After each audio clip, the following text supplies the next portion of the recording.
Coming up on Nittany Game Week. What I don't know is what I'm excited to find out. Dan Lanning and the Ducks are about to experience one of the toughest environments in college football.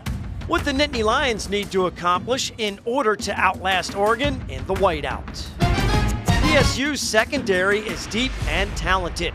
We tell you how their matchups on the outside can dictate the end result of this game in our scouting report. I think it's a really big opportunity for Drew Aller and the offense to come through on a big stage. And the host of College Game Day, Reese Davis, along with the rest of the crew, are in State College for the whiteout, the one place he will definitely visit when he's in town, and why he's eager to see if Penn State meets the moment. This is Nittany Game Week.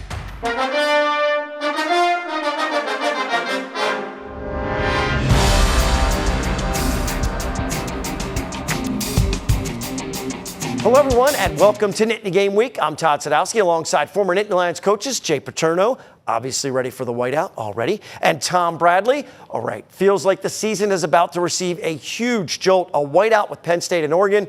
What are you guys looking forward to the most for this matchup between the Nittany Lions and the Ducks? Let's be honest. This is the game everybody's been talking about all summer. Everybody. And they played 3 games, looked okay, had an off week. So a chance to find out what this is all about and what kind of season we're really looking at. And also you're going to find out what they have in their arsenal, not just because they've been holding things back. They've been waiting for this game.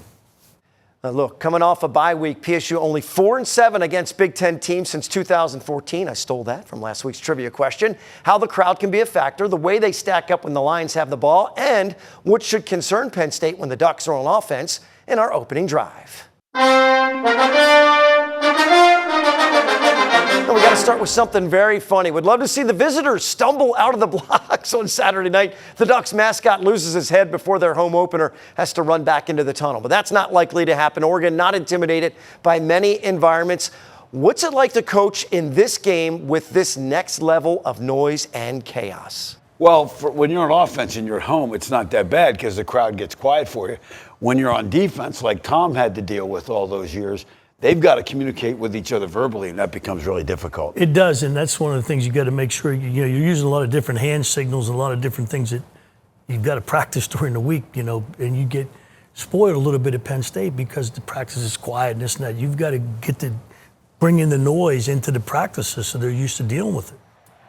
It's the first visit to Happy Valley in 61 years for Oregon. The whiteout tradition began in 2004 with a student section whiteout. Full whiteout started in 07 versus Notre Dame, PSU 11-6 in those full stadium whiteouts. This is only the second one when both teams are ranked in the top 10. Coach Franklin wants the crowd to be a big factor in the end result. Need to have a distinct home field advantage. We always do, but I'm expecting this to be an environment like no one has ever seen. I know a good portion of our fans like to sit down except for third downs and red zone and what they consider critical times of the game.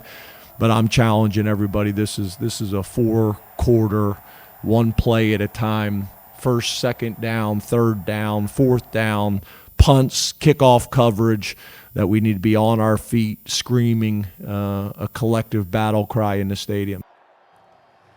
Well, the crowd's effort level was tremendous watching Tyler Warren take direct snaps and leaping over the pile in their shutout of Washington last year in the whiteout. They've been waiting patiently for a game with some drama. A victory probably sends the students storming onto the field.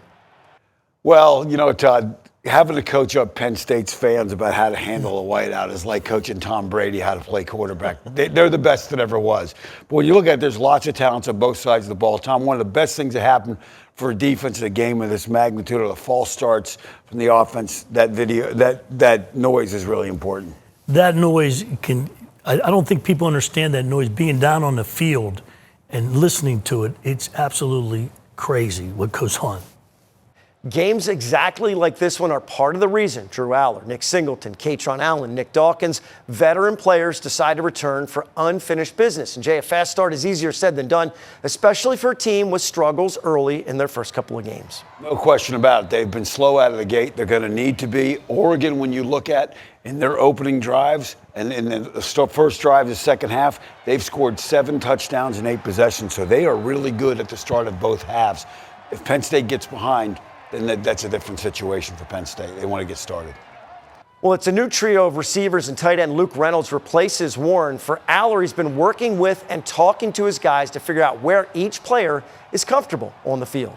Every receiver is different. Like maybe one receiver would prefer a back shoulder ball in a certain position, and maybe one's just like, no, I want to be able to go track the ball down the field. And I think those conversations have helped us out in the pass game through the first 3 weeks, and really excited to just, again, keep building off our pass game. Third down conversions through the air have to improve, and it should as Aller and his receivers continue to become more and more familiar with each other. So from witnessing the Big Ten championships, we know what it looks like if the Lions do not get off to a fast start against Oregon. There's a lot of fast ducks swimming all over the field for the defense to cover. And here's a quick look at the success of Oregon head coach Dan Lanning, former defensive coordinator at Georgia. First season as the main guy was 2022 at Oregon. 39-6 overall record, 10-6 versus ranked teams, 4-4 versus top 10 teams. So Jay, you're always armed with the numbers. One of the more fascinating early season stats for these two teams, pass efficiency. Oregon on offense ranked in the top 10. Actually, on both sides of the ball, Penn State's defense is 6th in the country in pass efficiency. Where Penn State's going to have to improve is Penn State is 67th in the country in passing efficiency right now. And Tom, that's a thing where, you know, if you can get them off track, and so much of that comes from pass rush, Tom, and that's the strength of Penn State. They're going to have to rely on that. But I think you got to look at the games they've played so far. You know, who's been in them and where they've been. You know, did you really need to do certain things? And I don't think you did. So I'm sure you're going to get to see the whole gauntlet this week. Well, they're going to have to show everything they have against the Ducks. It's a defense that certainly has the attention of Coach Lanning and the visitors from the West Coast. Defensively, there's multiple and disruptive as anybody will play. They got great edge play. Denai Sutton's one of the better defensive edge players in the league and in the nation. They've got good play in the back end as well. They do a great job overlapping and have a lot of variety of schemes. And we'll hear more from Coach Lanning a little later, including what he's heard about playing in the whiteout. Needless to say, it's a fascinating matchup and one our coaches can't wait to break down even more. They play a serious chess game on offense. How the Nittany Lions can avoid checkmate coming up in our scouting report. More Nittany Game Week is on the way. The opening drive is sponsored by R&R Express. Every shipment moved contributes to autism research and inclusion through the Excel Foundation. Learn more at wearerr.com. These are more than just trucks. Every shipment moved by the R&R Express family of companies contributes to the Excel Foundation for Autism Research and Inclusion, funding safe spaces like the sensory room at Penn State's Beaver Stadium and a special event sensory trailer, and giving thousands that were unheard a voice. Now is the time to amplify non-speaking voices and drive meaningful change. These trucks are powered by purpose. This journey started on these very grounds. In these stands, with this community, West Shore Home was proudly made right here in Pennsylvania. We took a passion, a drive, and built a company that believes in hard work and success, just like this football team. Remember going to your first game?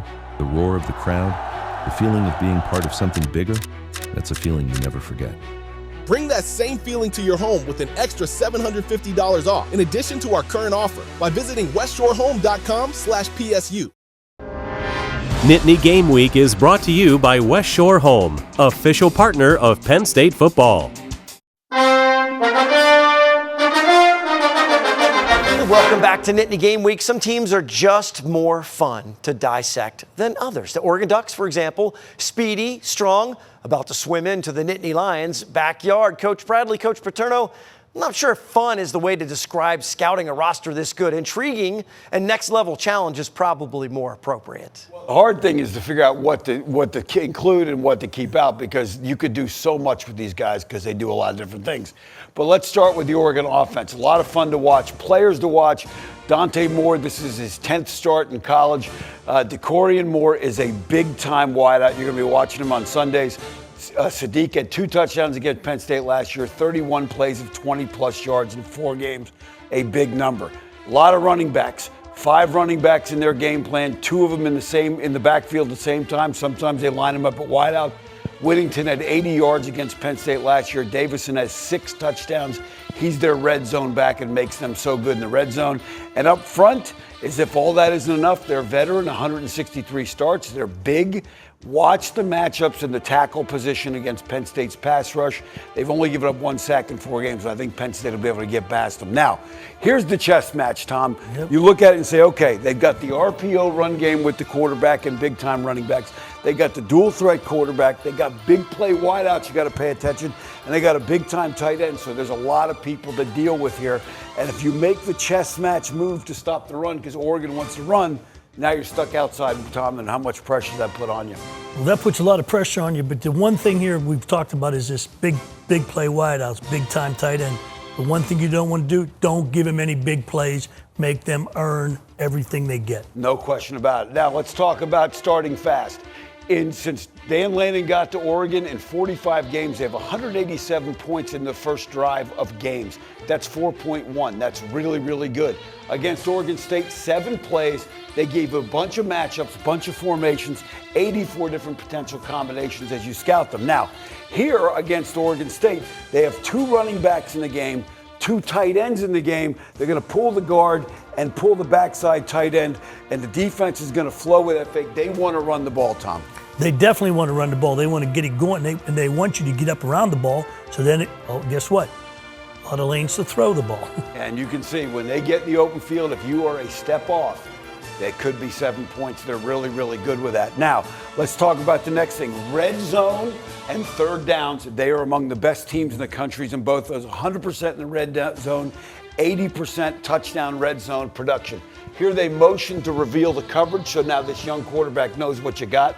But Tom, the pass protection is really good, and now he can pick his spots when they can't get to him. I think the point you just made is the key one. The pass protection has been excellent so far this year. I mean, he could make a sandwich back there and smoke a cigar with that one, but he does. Very decisive. Now let's flip over to the defensive side of the ball. Again, as much as the offense gets a lot of attention, they're very good on defense too. They're among the top 15 defenses in the country. They get good pass rush from Mateo, the defensive end outside. The linebackers are really active.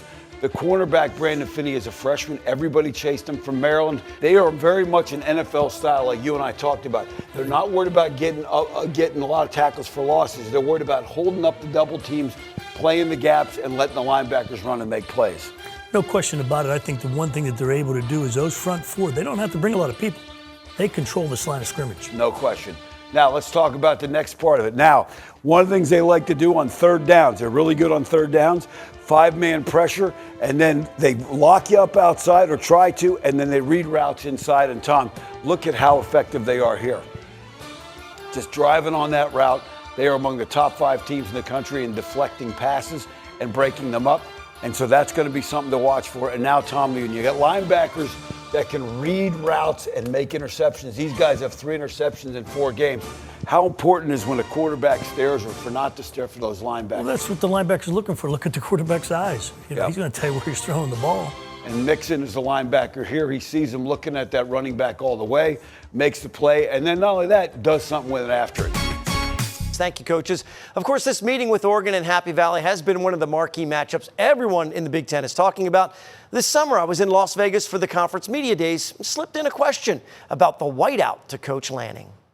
What I don't know is what I'm excited to find out, right? It's supposed to be an unbelievable environment. I know it's a well-coached team with a lot of talent, so it's going to be fun. You know, I was at Pitt at one point in my career and got to kind of experience from a distance what that Penn State field was like, and I know that there's a lot of pride around that program. There's a lot of fans that they care. You don't fill up a stadium with 100,000 people unless there's some pride in performance. So getting to see that firsthand will be fun. And when he was asked about it on Monday of this week, he said, "We'll play the team, not the occasion. An opponent can prepare all they want. It's not the same until you experience the real thing." Nittany Lions, a very slight favorite in the game. Up next, our Impact interview with one of the seminal voices in college football, ESPN College Game Day host Reese Davis. We'll ask him what it's like to control chaos for several hours on a Saturday morning in front of Old Main. Nittany Game Week returns after this. I'm liking what I'm seeing out here, guys. Speed and precision. This is the type of hustle I'm looking for. That championship level effort. This is where all of our training pays off. You know, most homeowners just check in on us now and then.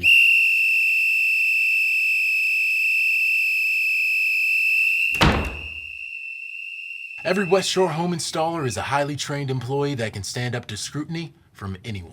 Let's go do this! For a fun night out, come to the mountains, the Pocono Mountains. Yeah, we rock the party non-stop like this.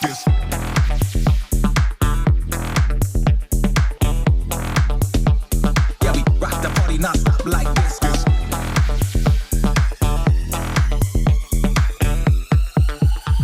Yeah, we rock the party non-stop like this. Pocono Mountains Nightlife. Find yours at PoconoMountains.com. Impact Interview is sponsored by the Pocono Mountains, where small-town charm meets big adventures. Book your trip today by visiting PoconoMountains.com. Well, welcome back to Nittany Game Week, Muscle Shoals, Alabama. Well, it's the home of the Swampers, of course, everyone knows that, and our Impact Interview guest, Reese Davies. He stayed in state to go to college at Bama and is truly one of the most important voices in our game in college football. The host of ESPN's College Game Day. Reese, thanks so much for carving out what I know is a really busy week of preparation. No, thank you guys for having me. We're really excited to bring the show back to Penn State. I'm really happy that it's a night game, so we can be there on Old Main. So it'll be a great morning on Saturday morning. We've even cooked up a little surprise for everybody there, so I'm hoping everybody will come out, be early, be loud, and get ready for that game against the Ducks Saturday night. Well, anytime McAfee's involved, there's going to be a surprise or something that's coming on. But look, you're coming to Happy Valley this weekend. When the game day location is confirmed and you know that's where you're going, what are some of the images, what are some of the things that you think of right away when you know you're going to be, you mentioned Old Main, but that you're going to be coming to State College? Well, the first thing is I've got, I try to be a man of not many vices, but one of them is sweets. So I will be going to the Creamery, and I am a big fan of Peachy Paterno. I like, the fruit flavored ice cream. That's a delicious thing. I'll be doing that. But in terms of the show, I think the first thing I think of is 2017. And I've told this story, I might have told you guys before, but I always in the scene set, the open of the show, tried to capture the spirit and the essence, some of the things that are unique to the place where we are that maybe fans elsewhere might not be as familiar with. So with the chant, "We want the Lion," and crowd surfing the Lion to the top of Beaver Stadium, we had the idea of having the Lion crowd surf back across our crowd. And then it came up that maybe we would have Lee Corso do it too. And so I was, it was, I guess, starting my third year on the show, and I asked Lee if he would do it, and he said, yeah, we'll do it. Well, as the day went on Friday, I started to get more and more nervous about it. Our security team started getting a little more nervous about it. They weren't sure if the crowd would put him down so that he would get back to the set in time for the open of the show after coming to your city. So right before the show started, we're probably 60 seconds to air. Our director at the time, Rodney Perez, got in my ear and said, "Hey, RD, security doesn't like this at all. They want to pull the plug. Tell coach to come back to the set." And I said, "Okay, no problem." So I said, "Open me up so Lee can hear me." And I told him, I said, "Hey, LC, security's worried you're not going to get back in time. We're going to scrap this. We'll just let the Lion do it by himself." And LC goes, "Hell no, sweetheart, we're doing it. Let's go." And it was one of the great opens to the show, and it was so cool.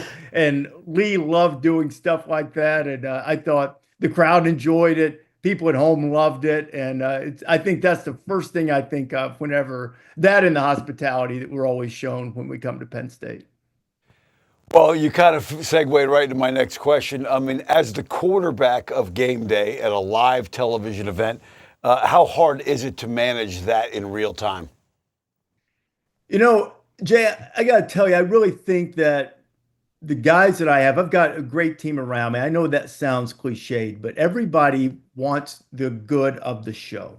And so there's a lot of cooperation and there's a lot of understanding. And I also appreciate that they all are very gracious about allowing me to challenge them. Now, look, I'm not going to challenge Nick Saban about, "Well, Nick, I don't know if a cornerback should really keep his feet underneath his shoulders. Sometimes a wide stance." I'm not going to challenge him on something like that. But if we want to talk about whether a team should have punted or gone for it, whether they should make a quarterback change, whether that schedule is indicative of whether a team is good or not. All of those things are reasonable points of discussion, and they're all extraordinarily generous in terms of accepting that. Hey, Reese, the whiteout game is always bigger and better when both teams are really good. Penn State and Oregon, what are some of the things you'll be anxious to see on Saturday night? I think just seeing both of them challenged for the first time. I think it's probably a little trite to say, well, neither of them played anybody. We don't know if they're good. Yes, we do. You can watch both of these teams play and know that they're both very good. I want to see how Drew Aller, some of his new receivers, fare on this big stage. And one of the themes that you've seen in the early part of the season is when young quarterbacks make their first road start in really difficult environments. And, Dante Moore's been around a little bit more than some of the other young guys who we've seen this year. But, kind of got baptized by fire at UCLA. I'm not sure that even then he had anything on the road that will approximate what he's about to face on Saturday night. Thanks to Reese for the time. Make sure you go to nittany-game-week.com for the entire conversation with College Game Day host Reese Davis, along with our other web-exclusive content like our Nittany Connect network of businesses and the Nittany Game Week podcast. Don't go anywhere. Still to come, a bye-week scrap metal. Tom recognizes a unit on the defense off to a solid start that will need a special performance against Oregon. We're heading into the final minutes on Nittany Game Week. Nittany Game Week is brought to you by West Shore Home, official partner of Penn State Football. No, see you guys later. He's gonna see us later. Come on, friends I haven't met yet.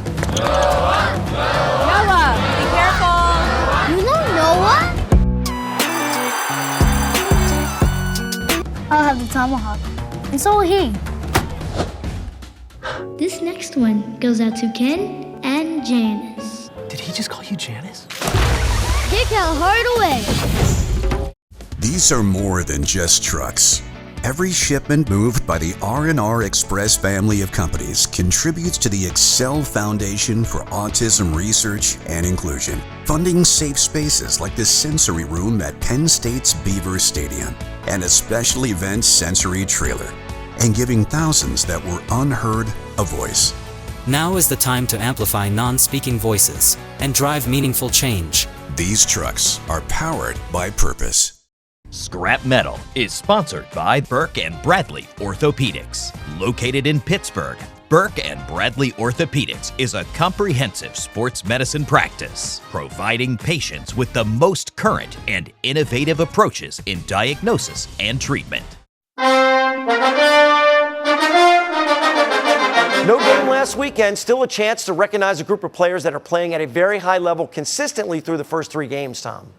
I've spent a minute or two with defensive backs, and it's not easy being the last line of defense. The Nittany Lions secondary is doing a nice job in run support and being very aggressive on short pass routes. The entire unit is creating turnovers, whether it's recovering fumbles or getting interceptions. That leads to excellent field position and points for the offense. No doubt they are deep and talented. They're going to have to play smart and fast against Oregon.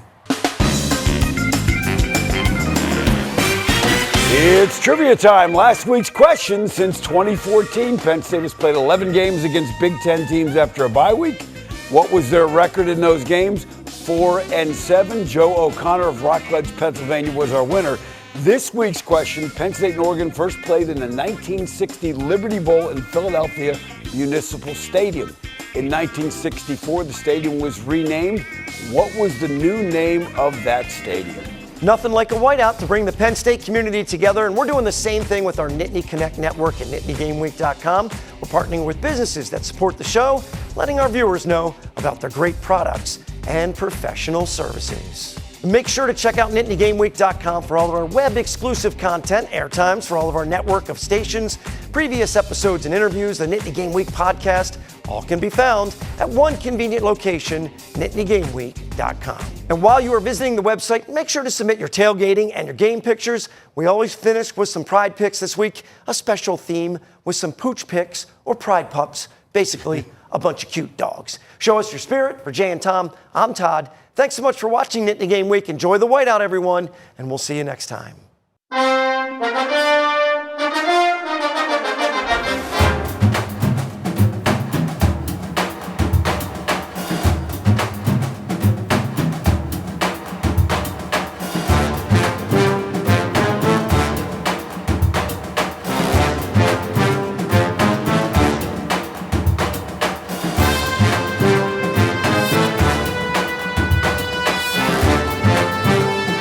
This journey started on these very grounds, in these stands, with this community.